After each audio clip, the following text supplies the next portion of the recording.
Happy Sunday, everyone. Paula Habarigani. Today is Ujima, but I'll get to that in a little bit.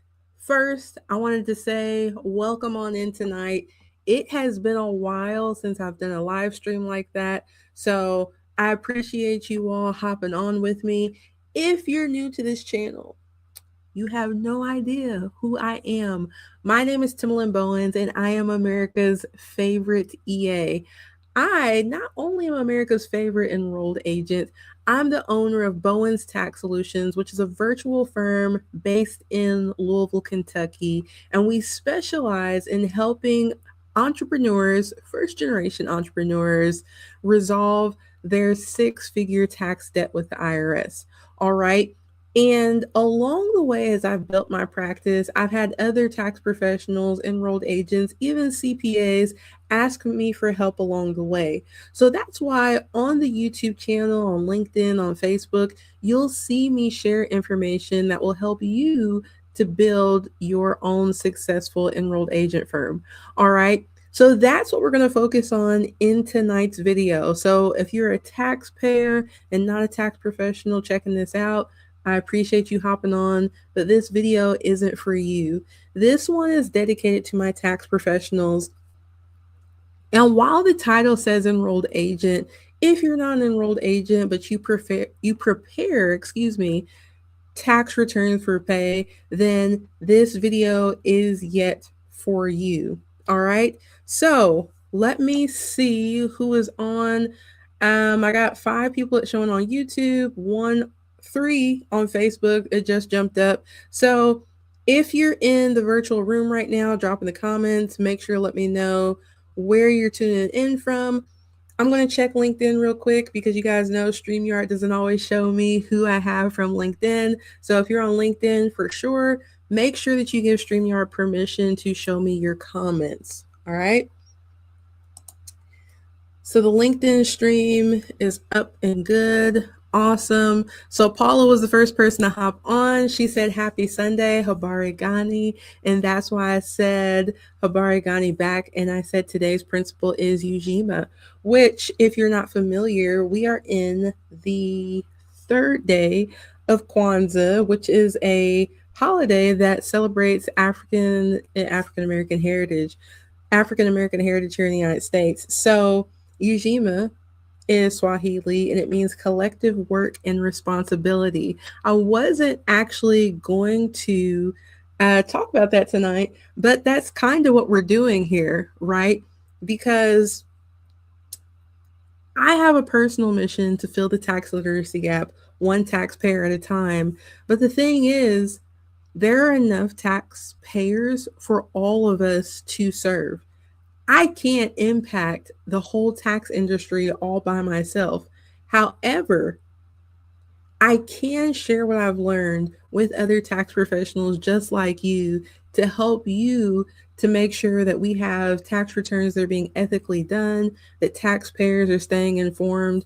And with that, that is a collective work that helps me push forward that responsibility that I feel to fill the tax literacy gap. So thank you for that, Paula.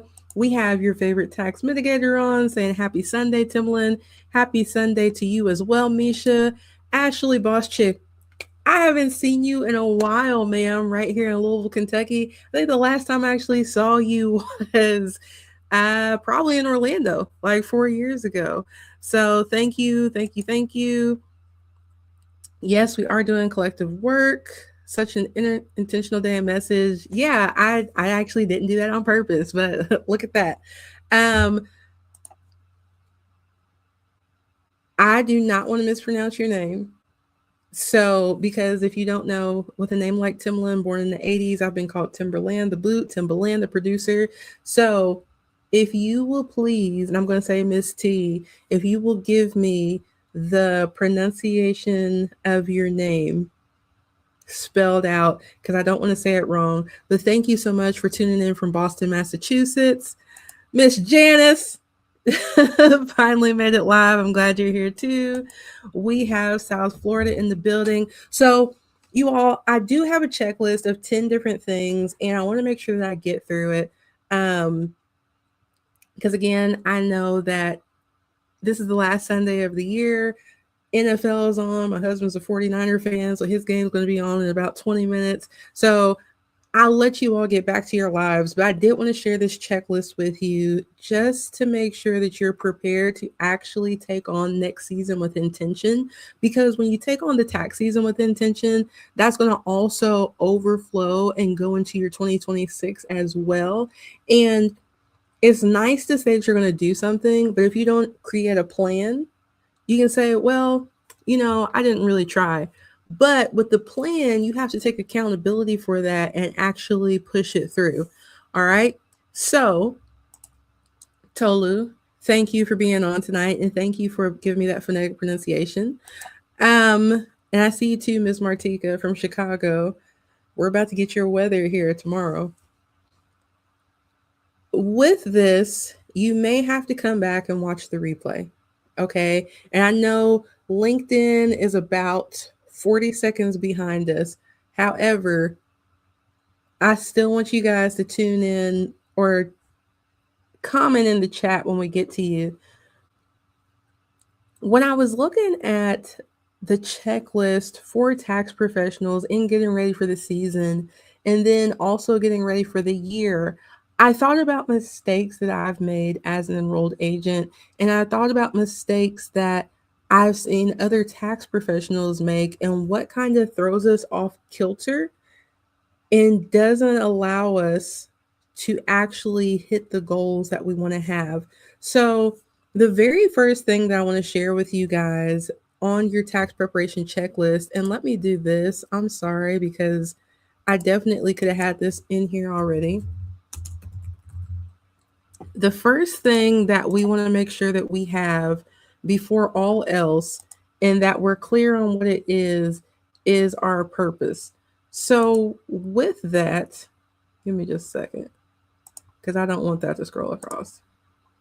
There we go. With a purpose, sometimes people confuse this and they're like, I want to go out and I want to make the money, or I want to be debt free. And what I tell people is, the money can be good in tax preparation, in the tax industry as a whole, especially if you are like me, you're an enrolled agent and you're focused on doing tax representation. The pay is good, but there's no amount of money that you could pay me that makes dealing with the IRS on some days worth it, right? There is something inside of me that helps me to continue to do what I do because there is a shift that I want to make within my sphere of influence, within my family's lives, that drives me to do what I do. So, again, if you're new here, this may be your first time hearing part of my story. If you're not new here, this part's going to be a little redundant. But your purpose is what's going to make you keep going, even when you don't feel like it, even when you're burning the midnight oil with your firm. For me, my purpose, like I mentioned earlier, is to fill that tax literacy gap. My purpose is to help that small business where the business owner is phenomenal at what they do, but they just didn't have the proper tax education, still be able to go out and thrive day in and day out because now they have a second chance because I've relieved them of this tax burden and I've served as their advocate and I've made an impact in their lives. My purpose in doing that type of work has saved marriages. That's what drives me because I'm making a shift, I'm making an impact on my community and in the lives of the taxpayers. For you, if we're looking specifically at tax season, you need to know what your purpose is going to be. And the things that I want you to look at here is 2026, is this tax season going to be one for you that you're going to be focusing on growth? Is it where you want to stay at the same revenue point, but you need to replace some of the clients that you have? Because if we just go into January and you're like, yeah, I want to grow my business by $30,000, but you don't know what your purpose in doing that is, it's going to be harder for you to push yourself to actually do that, right? Does this make any sense at all? So, favorite tax mitigator says, right, money isn't enough to do this work on a soul level. Absolutely not. You will find yourself burnt out very quickly. But once you've established, okay, is this a season of growth for me, or am I going to stay the same? Is this a season for me where I want to make an impact in my local community? So, how do I go about doing that? Is this a season where I want to reach more women that look like me? Is it a season where I want to work with more women entrepreneurs? Is it a season where I want to work with clergy? You have to establish that, because that is going to be the foundation of the plan that you have. So, with our next thing, and I'm sorry because I'm typing these in real time. You guys forgive me. I'm sorry I didn't get to put this in. As I was getting ready for tonight, I was running into some technical difficulty, and I reached out to one of my tax sisters and I was like, hey, this is crazy. They were saying, hey, do you have the number for support? And I said, I need to get my energy right to focus on this, because I know the 10 things that I'm going to share are going to be beneficial to somebody. Even if it's not all 10, there's going to be one for you that makes the light bulb go off and be like, yes, I need to focus on this and have this done before I get into the season. So we've established, if we want this to be a growth season, if we want to stay the same, if we want to impact more people, after you have figured out your purpose, what you're going to do after that is figure out who your ideal client is. And I'm going to figure out, I'm going to get this to scroll across. So, with your purpose and knowing who you're going to impact, we have to figure out how to reach the people that you want to make the impact with. That means you have to figure out who you want to serve and how you're going to serve them. But first, let's stay with the who. Tax season can for sure be a hustle. And for a lot of people, they're in the cycle of hustle and then they stay in the cycle of feast and famine. They make a lot of money in the first 3 months, and then there's no money to account for all of the hard work that you did throughout the rest of the year. And then sometimes you get in the cycle of taking those advanced predatory loans to do marketing, etc., for your firm, when you're trying to go out and help everybody. Now, please note, at this point right now, I'm not telling you that you can't help a certain type of person. What I'm saying is that based on your purpose, there should be an ideal person that you want to work with that is going to help you make the impact that you want to have in your sphere of influence. Let me give you an example. I'll go back to me.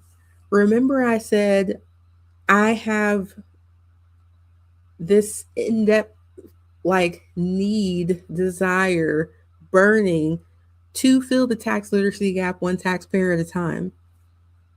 When I thought about the people that I'm most passionate about working with, it was first generation entrepreneurs. Why? Because these people typically, again, are phenomenal at what they do. They just lack the tax education. And that's not a slight to them at all. Because if everybody was a tax expert, we wouldn't have jobs, right? So, no diss to them. But I realized that I was energized.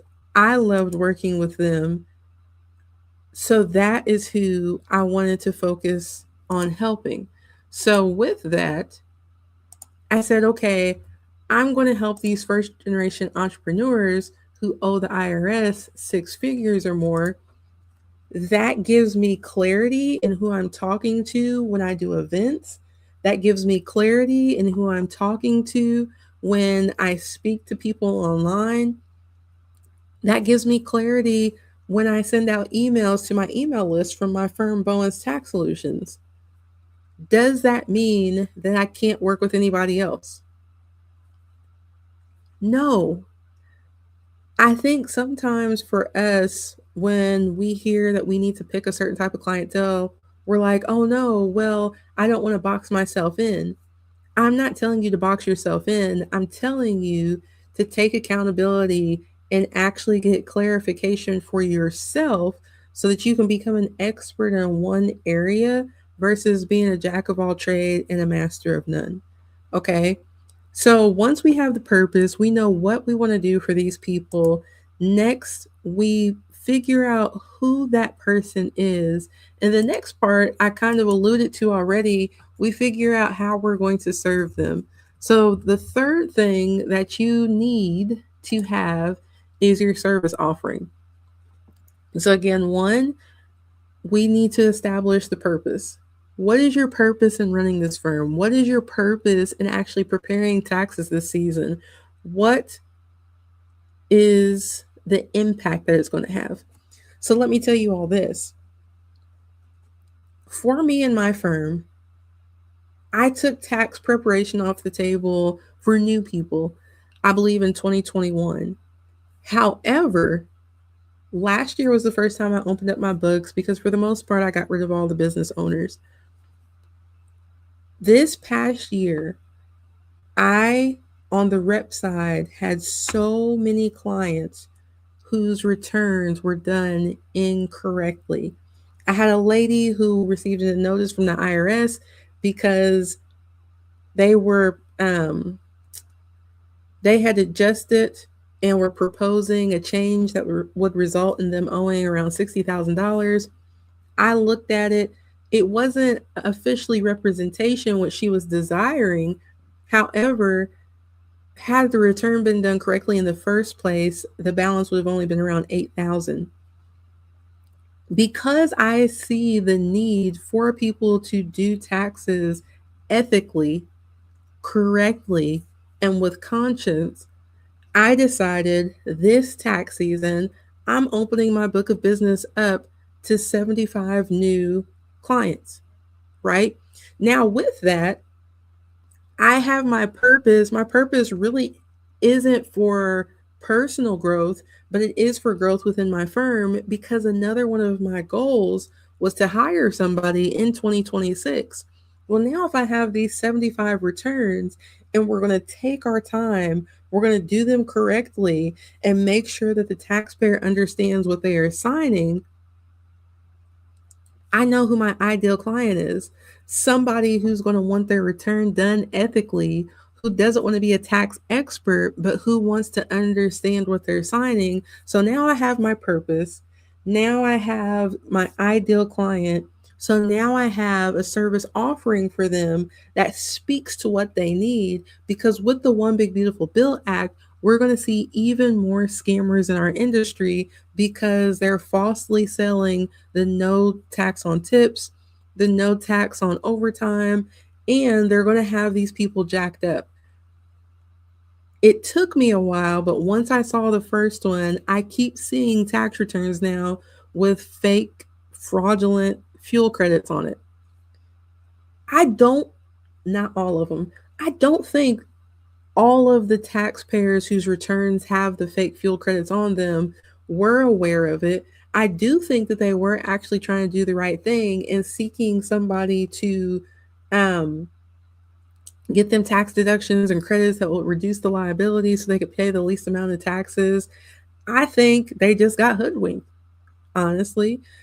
So, with that being said, I have a service offering where now you can get your taxes prepared with America's favorite EA, but there's also an education piece because each person who had a fraudulent return that I helped on the rep side spoke to what they were looking for and what they didn't receive. So what I was able to do with that is create a service offering that's going to speak to that ideal person and say, hey, I'll take on 75 more people like you.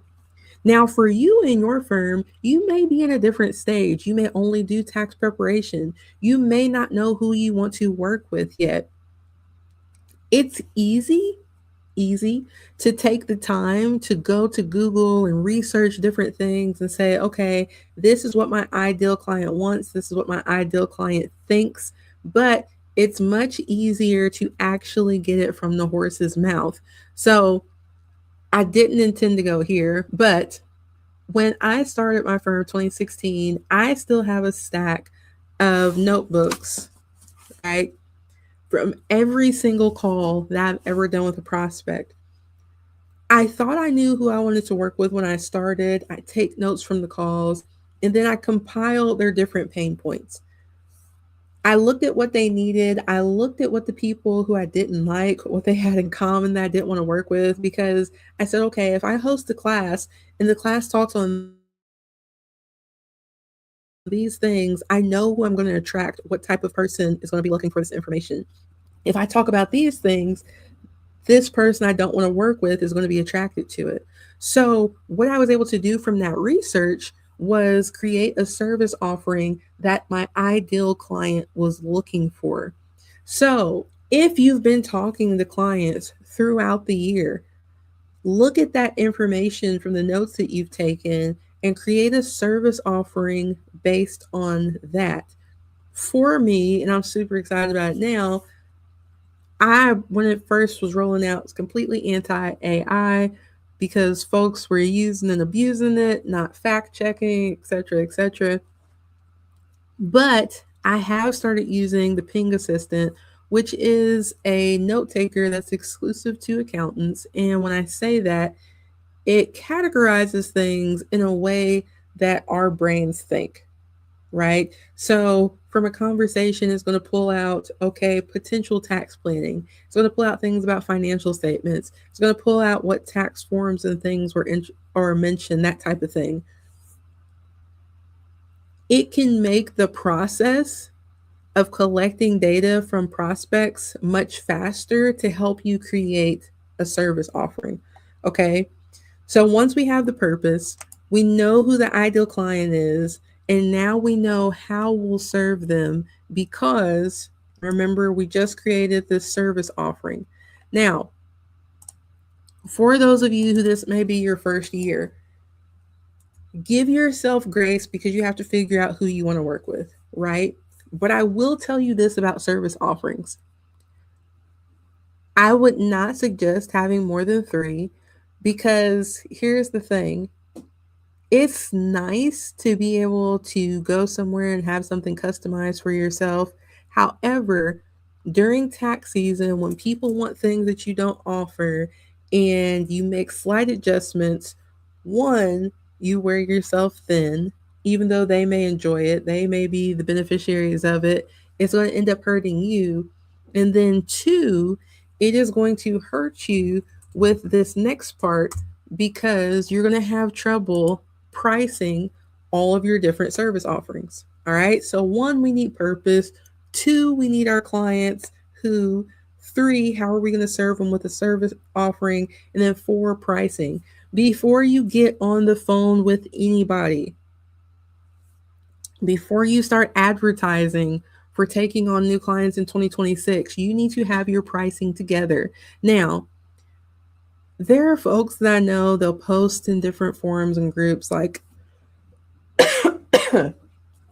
excuse me, what are you charging for an itemized 1040? What are you charging for a Schedule C?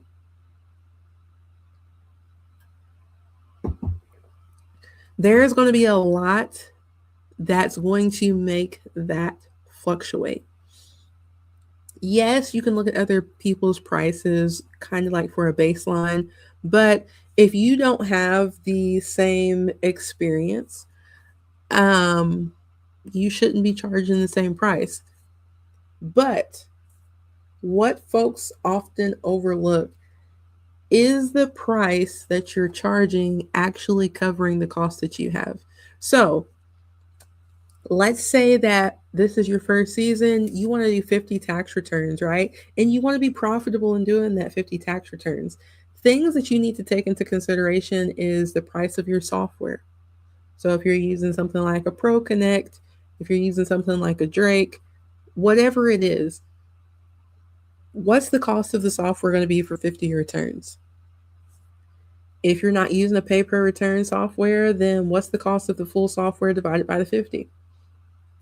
What's going to be the cost of the CRM that you're using for the portal? Are you using TaxDome? Are you using Canopy? What are you using? Right? Then we have to add that in there. Then we have to take a look at whatever you're using for your KBA signatures, right? Then we have to take into consideration you should, in addition to all your security measures, you should be the owner of some errors and omission insurance as well as your cybersecurity insurance because you have to protect the client's data that you have. Okay, after we factor that in, once you factor all these things in and you divide that by 50, if your cost per return is $75, sweetheart, you shouldn't be charging $100 for a return. So hopefully that's not your struggle. If it is, that's not a slight at you. Sometimes we have issues with raising our prices because we don't even understand the true cost of the service that we're providing. Even if we take out of account paying ourselves, you have to pay for software. You should have been paying for continuing education throughout the year. You have to pay to renew your P10. You have to pay for insurance.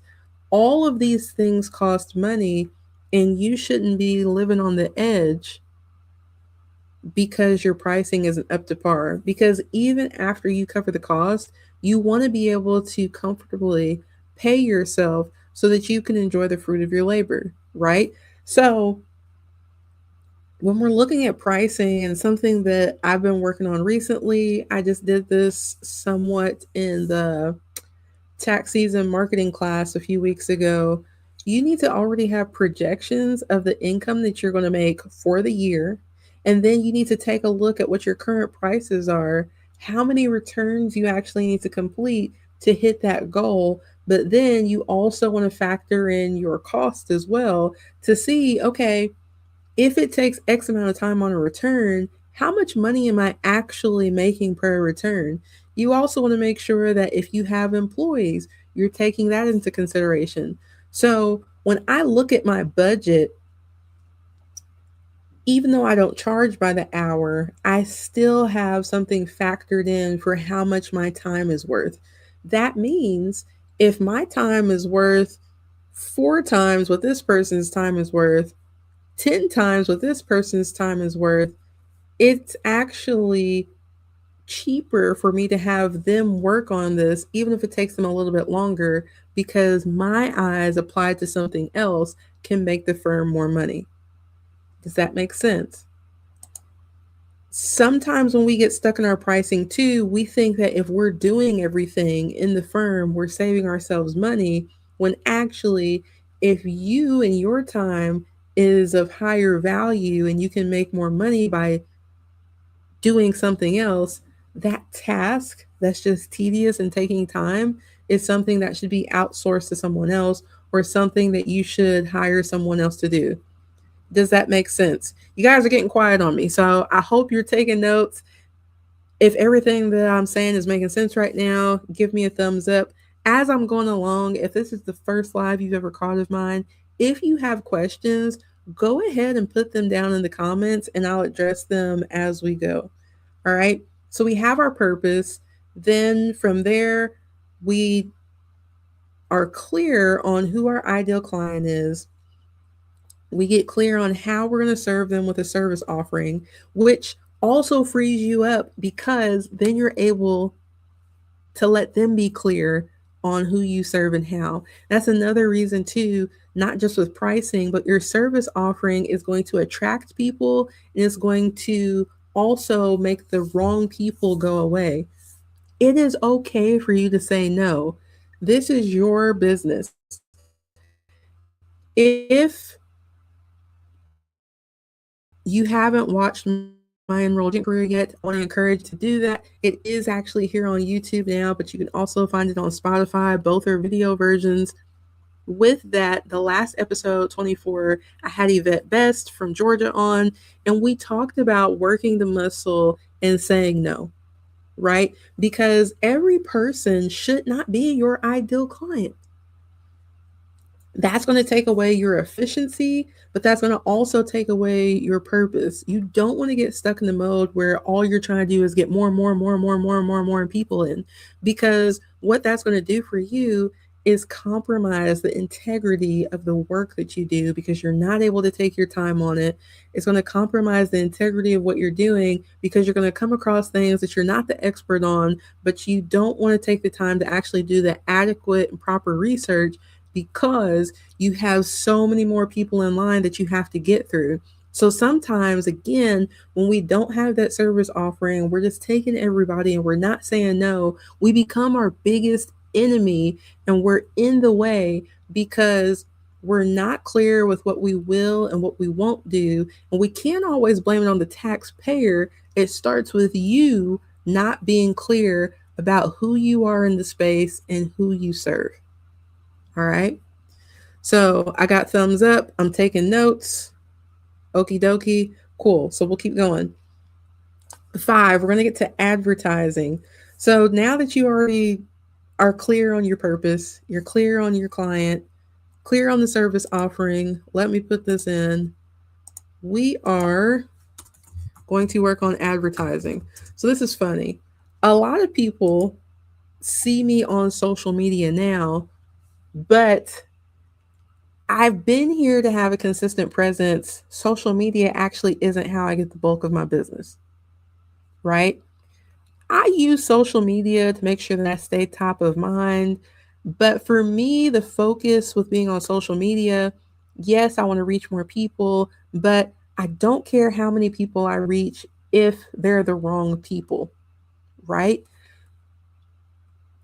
In your advertising, if there is a certain type of person you want to work with, whether it's online or in person, speak to that person.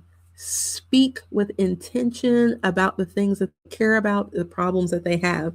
Let me give you an example. Going back, passionate about filling the tax literacy gap. I will speak to things in areas where I don't serve people.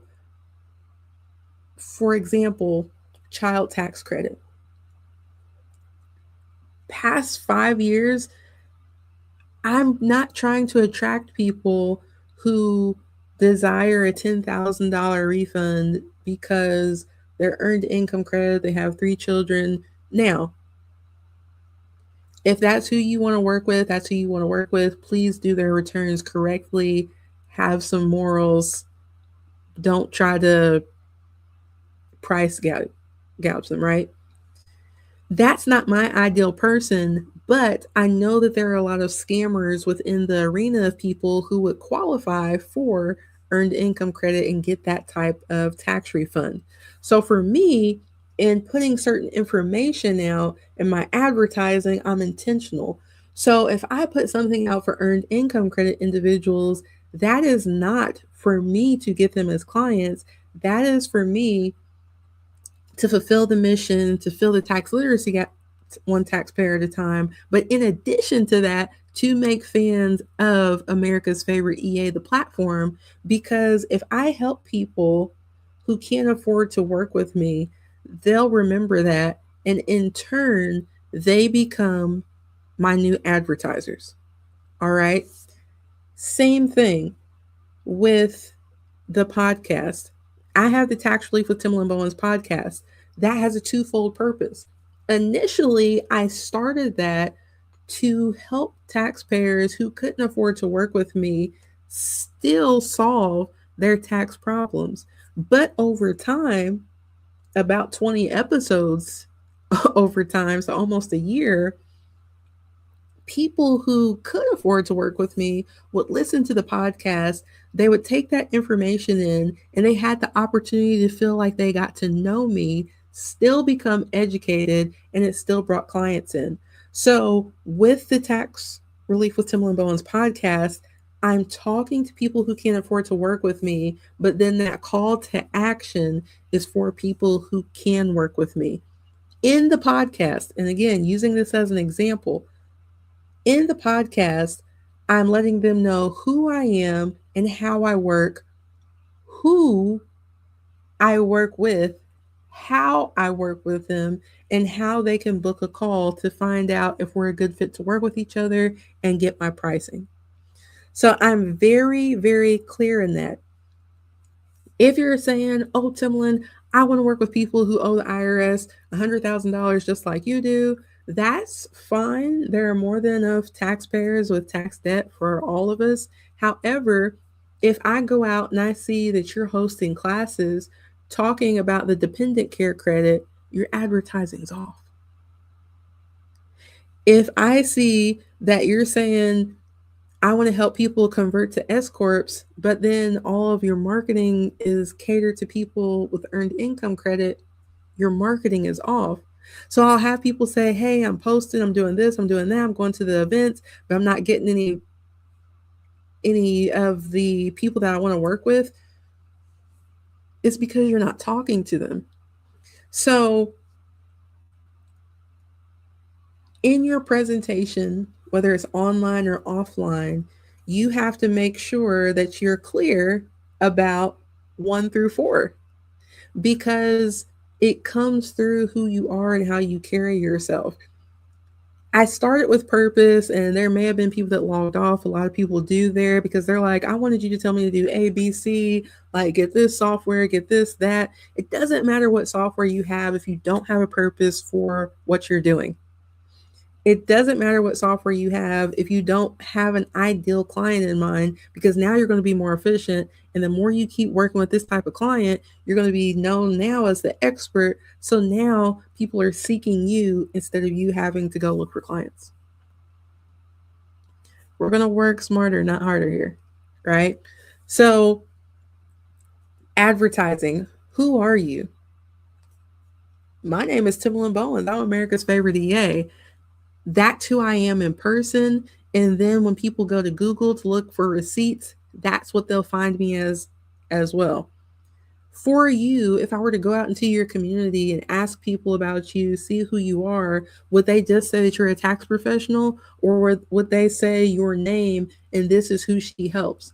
Because that's important too. You want the people around you and in your community to also know who you are, because then they become referral partners and you use social media to stay top of mind, not to directly reach out to folks for advertisement.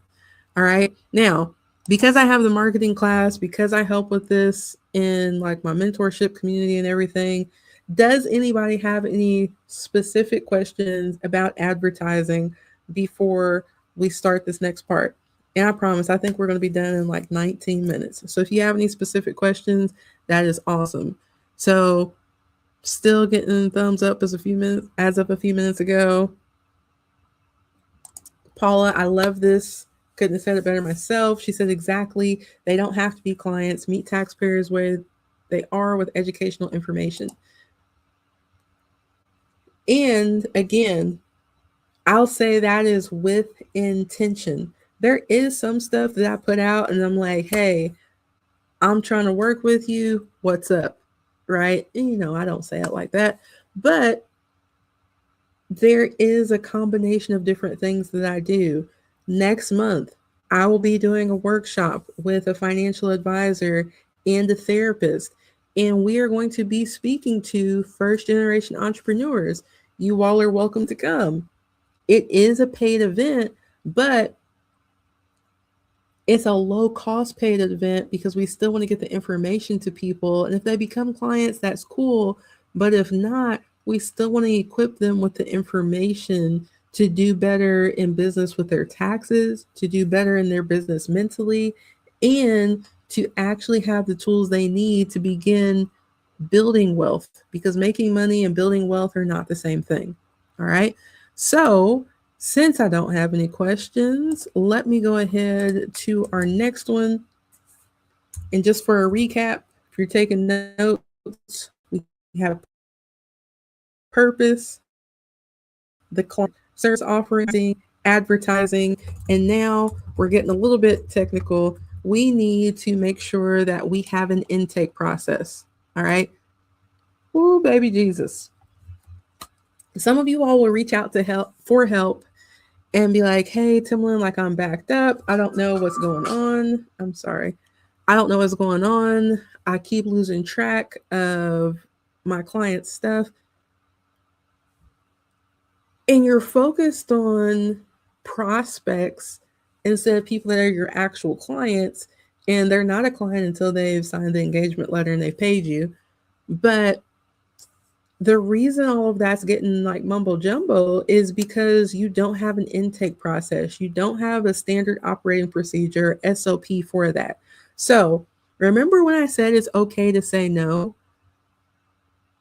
Before anybody can get on the phone with me for tax representation, or if they need to get on now for tax preparation this season, I have an intake process that prepares me for the phone. Because first of all, if we're just seeing if we're a good fit to work with each other, if this is a call that you're not paying for, I'm not giving you more than 15 minutes. All right. Unless I choose to do that. I'm going to be in control of the call. And that's another thing. You guys are like, well, how are you doing that in 10 minutes? This is how. Before they can get on the phone with me and they go to Bowens Tax Solutions, and I promise you guys can go to my website and check it out, there's information that they have to give me about themselves. So, for example, with the tax preparation, name, number, email, all that. But then I want to know what their filing status is. I want to know if they have any children. I want to know what type of tax documents they usually have.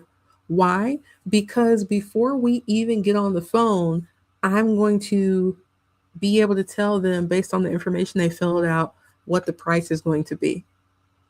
I want to know what their biggest concern is with tax season, because I don't need to ask you that on the phone. I want to be able to address that with confidence and give them clarity as well when we get on the phone. So, by having them fill this out, one, it better equips me for the call. Two, the call is able to go way more efficiently. But in addition to that, if based on the information they provide, I don't want to work with them, I'm not going to waste my time or their time. I'll respond. We'll respond and let them know, hey, it doesn't seem like you're a good fit to work with our firm. Here's a recommendation that we have for you. Because sometimes I have base rates on there. Sometimes people will be concerned about the price. Hey, if you're concerned with the price, you lost your job, you have to pull from savings or see where you're going to get it. Actually, I have a tutorial on YouTube that will walk you through self-preparation if you are a W-2 taxpayer. And I do happen to get a commission if you use my link, but I think this would be a better fit for you. Go check this video out. Let us know how it goes for you. I'm not being mean. I'm not being nasty. I still have empathy for them. But just because I want to fill the tax literacy gap one taxpayer at a time doesn't mean that I have to do pro bono work, and I don't have to feel the pressure from anybody to do pro bono work either, because this is my business. Okay. With that intake process, this is my recommendation. You don't have to do it, but there should be information that you're already taking in from the client, the prospect, before they get on the call with you. So you're prepared for the call, you don't take all day on it, and so you see if they're a good fit. And then don't be afraid to say, no, they're not a good fit, right? So some things you can include. If you have those 3 service offerings, you can say, hey, if this is for individuals, for individual taxpayers, I was gonna say professionals, taxpayers, these are the 3 services that we offer. Depending on how advanced your technology is, you could have a system that already puts them in one for the recommendation, or you could put which one do you think you'd be a good fit in, because then you also are able to take a look at that, say, okay, are they going based on price here? Like, what do they actually care about? What services do they need? If they're telling me that they receive all 1099s, they don't have bookkeeping, and they don't want the additional services of me doing estimated tax payments, etc., they're probably not going to be a good fit for me because I'm not going to work with somebody who doesn't want to stay in tax compliance, right? I'm not trying to set people up to be my tax representation clients later. All right. So, with that, when I first started, I used Microsoft Bookings to set up like that interview style. You could use something like Google Forms. Uh, I'm Microsoft over Google every day. Um, or you could do it via Microsoft, like if you are price sensitive right now. Currently, I use Acuity. All right. So when that comes through, we're able to take a look and see if this person is going to be a good fit or not. If they're not going to be a good fit, we reach out with a recommendation. If there's clarity that we need, we reach out. We say, hey, what did you mean by this? Or what are you looking for on this call? This is not a tax consultation. So what were you looking for? Because I've built a library of resources, I'm able to send them to different YouTube videos or send them to an article. So I'm still able to help them, but they don't become my client. And I know I'm just pushing through those no's that me and Yvette talked about last Sunday on my way to my yes. All right. So now we have the workflow. And I see the comments, ladies. I'll get to them. I want to make sure I get through this and respect you all's time and Sunday night. So, with the workflow, um, what I might mean by this is I've seen people who have a CRMs, like I said, maybe it's TaxDome, maybe it's Canopy, whatever it is, but there are no SOPs. You want to make sure that you have your workflow, an internal one and an external one. One external to make sure that you are managing your client's expectations. This will save you time throughout the season. I have not always kept up with this in the way that I should, right? When you have it external, though, your clients' expectations are managed and you don't keep getting the random emails like, hey, where are we at with my tax return? So on the external side, you would have like a checklist for them. These are the things that we need from you. These are the anticipated turnarounds. This is where we're at. So for me, my clients know that once everything is uploaded, before we even look at anything, we need half of the cost of the prep, depending on how much their return is, right? After that, they know that they need to give me 7 to 10 business days before they hear anything. If they upload anything extra, that amount of time is going to be pushed, right? Now, starting out, that's what it was. And then we also would set up a time to do a video review. I'm throwing a wrench in it this year. This year, I'm not going to be reviewing all of them with everybody, which I haven't for a few years, but that's because these people that have been with me now know how to read their return. And they're like, Timalyn, I actually don't need to go over it with you because you've taught me how to read it. I'll let you know if I have questions. Awesome. So after that amount of time, what we're looking at is when can they expect the 8879s, which is what I need with their e-signature to give me permission to e-file the return on their behalf. All right, so I'm managing their expectations, but then something I failed at the very first hire that I had was also having a workflow internally. You guys, it doesn't make sense as I say it out loud. And like, even looking back, I'm like, man, I was really dumb here. But I'm sharing this so you can learn from my mistakes. I hired 2 experienced preparers. They had done taxes for other folks before, done well. But what I failed to do was have a written out workflow for the CRM. So, where we were storing the client data and for the actual tax software. Well, you might be thinking, well, why do you need that? Because within Bowens Tax Solutions, if I want something done a certain way, I have to tell people that's how I want it done.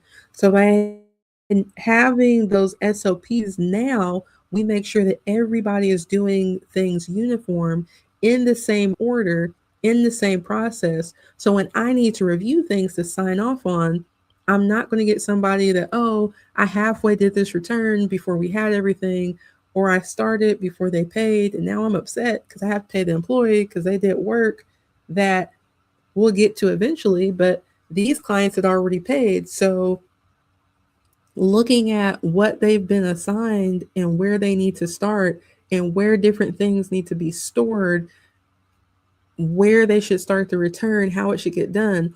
All of those things need to be written out, even if you're solo. And here's why. If you're in growth phase, you don't have to have employees. If you never want employees, that's fine. But one day, you may want to build a practice to the point where you can sell it. And if you have systems in place and you have order, that's going to make your business more marketable. Not an intentional setup, but I set myself up. I think it's episode 23 with Phyllis Joe Kuby, solo practitioner in New York. She built a solo practice that she was able to sell and retire. But she wouldn't have been able to do it without having those things in place.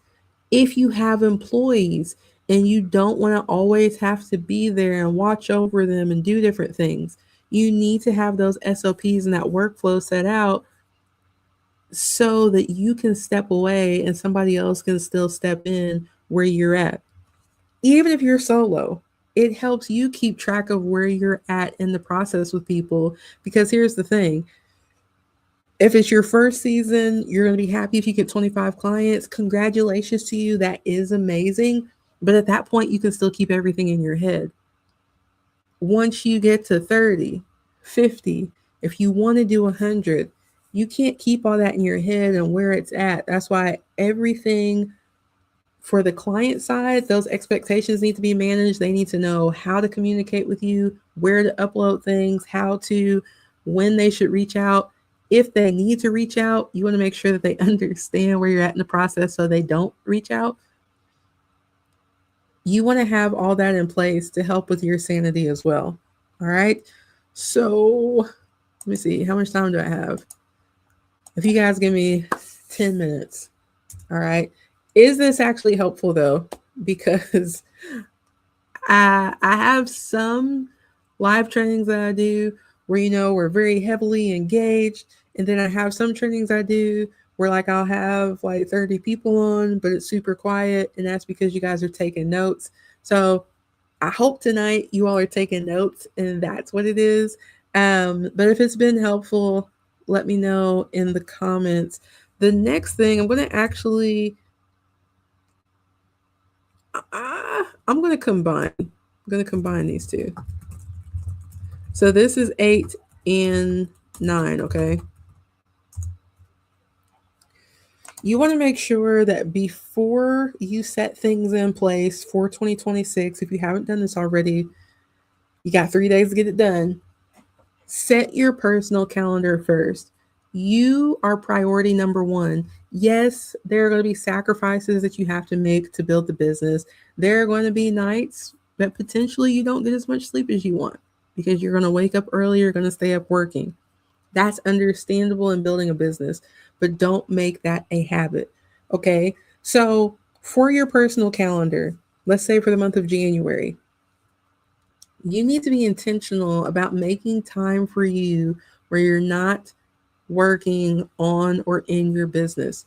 You need to make sure that you have scheduled when you're going to do things for self-care. You want to make sure that you have scheduled when you are going to spend time with family and or friends, because, and I'm a very by the calendar person, but if you don't plan for it, it won't happen. One of the things that I enjoy, and for those of you who aren't new here, you know this, I love women's basketball. It could be college, it could be WNBA. I don't care.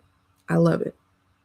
One of the things that I do for myself to make sure that I'm not sitting at my desk all season is I have season tickets to my alma mater. Past 4 years, maybe. I think that's when they start playing and letting everybody back in. 2021. The first year, I did it, me and my husband and my daughter. However, to make sure that me and my daughter get that one on one time together, we have season tickets together. And the reason we did that is because at the time, I think it's 30 minutes before the game, it goes off on her calendar, it goes off on my calendar that it's time to get up because we're going to the game. I can't check my emails. I'm not talking to y'all on social media. I'm not talking to my email list. That is my time to just go and enjoy myself and spend one on one time with my daughter. It allows me to relieve myself of stress by going to those games. If you follow me on social media, I'll be at the U of L women's games. Dawn Staley and her Gamecocks were here. They gave it to us, but it was still enjoyable. I got up from my desk at the office. It's like, hey, girl, let's go. And my husband did join me for that one. The past few months, I have where I know when I'm going to go exercise. You all, if you don't block time in the day for you to eat lunch, it won't always happen because clients will come and fill that calendar. So make sure that you have that blocked out. The business calendar portion is going to also be for you to set realistic expectations. If you're saying, hey, I want to do 200 tax returns this season, but we're only going to look at doing 15 a week, well, sweetheart, you need to make sure that you have block where those 15 are going to be prepared, where those 15 are going to be reviewed with the client. And if we're starting in the last week of January, which y'all don't know if we're going to start on time this year, that means unless you're working until April 15th, even if you work through April 15th, you're not going to get all of those done. You're going to have to file extensions. You want to make sure that during tax season, you are yet working on your business and not just in your business. You don't want to just be sitting there doing money generating activities. You want to be sitting there and planning and making projections. You need to be able to spend time on your advertising so you don't go through that season of feast and famine where, okay, cool. You hit 6 figures in 3.5 months. That's awesome. But are you going to have the discipline and the know how to live off that the rest of the year? Do you have a service offering where you can help people throughout the year? Which, by the way, not at the same rate, but people do need their taxes prepared all year long. I sent some through last week for back taxes and somebody that was just late and I liked them. People need their taxes done all year long, but if you don't hold yourself out there as somebody that offers that service all year long, they don't know where to find you because trust me, they are looking.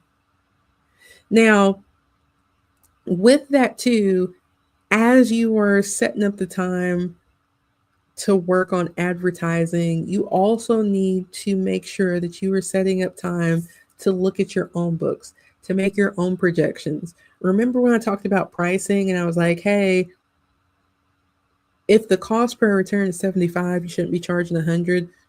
You need to make sure that you're having that weekly money meeting with yourself to be like, okay, I feel like I'm really busy. We're doing this, that. But then when you look at the money, you're like, hey, we're not doing as well as I thought. By having that weekly money meeting, that gives you the opportunity mid-season to pivot. But if you're sitting at your desk preparing tax returns all season, you don't have the opportunity to look at that. And you'll go all the way through April, maybe even May, before you look and say, hey, I wasn't actually profitable. I did all that work with nothing in return. I don't want that to be you, right?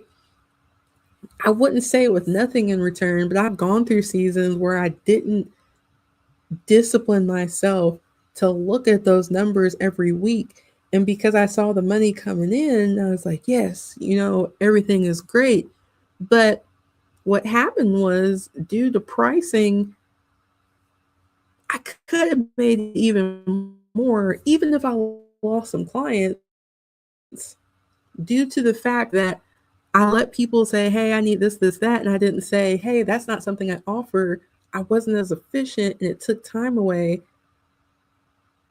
I still hit a very good and noteworthy goal, but I wasn't where I wanted to be because I wasn't taking the time to set aside time to work on my business during busy season.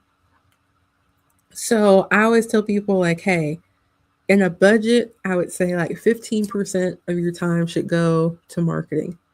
15% of your budget go to marketing. For me, I don't pay for marketing. So in my time schedule, I say, okay, 15% of my time, if I want to work a 30-hour week, 15% of my time for this week should go to advertising. So maybe that's a live event like this.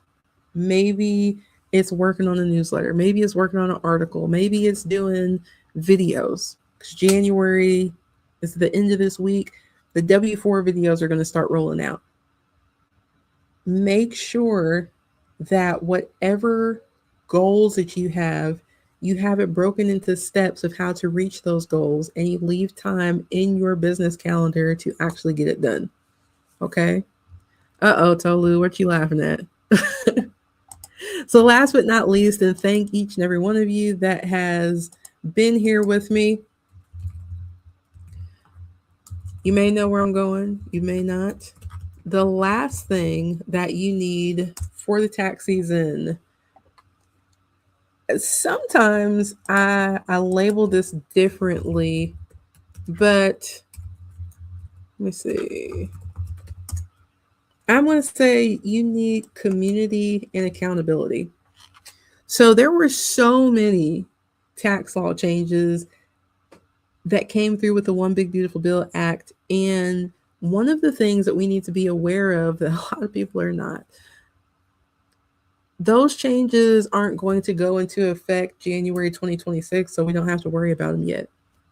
They retroactively went into effect, some of them, most of them, in 2025, which means they're going to affect this tax filing season. You need to be on the up and up with what those laws are. So having a community where you can get quality education, go ahead and get your CE at the same time. Quality community where they're not just pulling something off of TikTok and saying, here you go, this is where you find the information. You need that type of quality community, not people that are just going to Google something and give it to you. Like, hey, actually, this is the answer. It's in Internal Revenue Code XYZ. God be with you, right? But then also that accountability, people that you can trust to say, hey, Timalyn, for tax season this year, I set a goal. I want to make $75,000. I want to do 25 in February, 25 in March, 25 in April. I don't know like how I'm going to do it. What do you think? And then the people in that community can reach out and say, hey, here's how I did it. Hey, this is what I recommend. People that you feel safe and that you can grow with. All right. Now, on my podcast, Tax Relief with Timalyn Bowens, I always tell people it doesn't have to be me. Get the help that you need. So, with that being said, I will share here. I do have a mentorship community. I have the How to Start an EA Firm course. But above all else, I want you all to get in community that is going to actually give you accountability to make sure that you stay on the straight and narrow. Now, if you're interested in working with me, there are a few options. So this year, I will say I dropped the ball on articles. I did. However, we've been on a little sabbatical. You will see January 1st will be coming in hot. So there is the article subscription where there are weekly articles, except in January, it's going to be a little bit more frequently.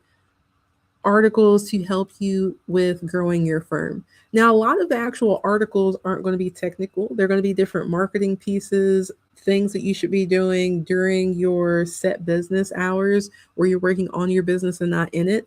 However, for those and for the ones that are technical, like filling out a 2848, doing a transcript investigation, you do have access to me within community where you can reach out even on the articles and ask questions, right? So that's way one. Way two, there is the monthly mentorship where that one, you still have access to the articles. You are in a paid community with me. You initially will have a one-on-one call with me so we can talk about your goals, how I can help you with that within the community. You have case support, whether it's a tax return or representation case. And then we have a minimum of 2 calls, and these are group calls, each month. Now, next month in January, we have the 1099 compliance class, right? Because if you don't know, One Big Beautiful Bill Act took the 1099 threshold from 600 to 2000. Well, the 2000 doesn't start until we get to 2026 for payments made in 2026. How many people do you guys think are going to confuse that though and think that 1099s aren't required this January if they didn't reach the $2,000 threshold? So for the 1099 compliance class, you would have access to that as well if you're in the monthly mentorship, in addition to having access to our Q&A call where you're allowed to ask anything.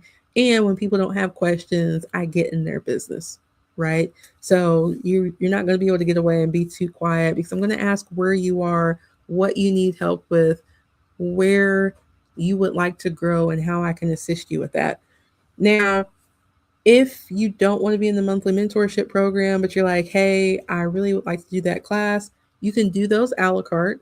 Those are typically, I believe, like $100 a class, or if you're an article subscriber, you get those 50% off. I feel like there was something else. Oh, the How to Start an EA Firm course. There is a standalone course that takes you through actually building your firm, putting different workflows and things into place for you. With that, you also get 2 months of the monthly mentorship included. So I don't know if you guys have ever taken a course and you kind of get stuck. Those 2 months or so, you still have access to me. So if you do get stuck, I can help give you clarity along the way so you can still keep moving forward. So if you're interested in joining, you can go to, and believe it or not, this is what I actually can't access on my own computer right now. But you can go to America's Favorite EA.com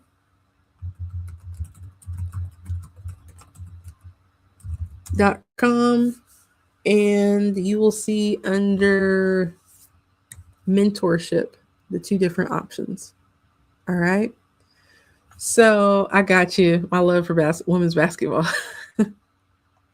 I'm glad that you guys found this helpful. If you know a tax professional who could use this information, but maybe they're not on the live stream, it would mean the world to me if you would share it with them. If you all have any questions, feel free to reach out. And also, if you want routine tips, tricks on how to hack your success in your EA firm, not make some of the same mistakes that I did, you can also join the email list, which you'll also find at americasfavoriteea.com. You all have a wonderful evening. I won't see you again by video until next year. So have a blessed evening. Thank you so much for tuning in, and Happy New Year in advance. Bye.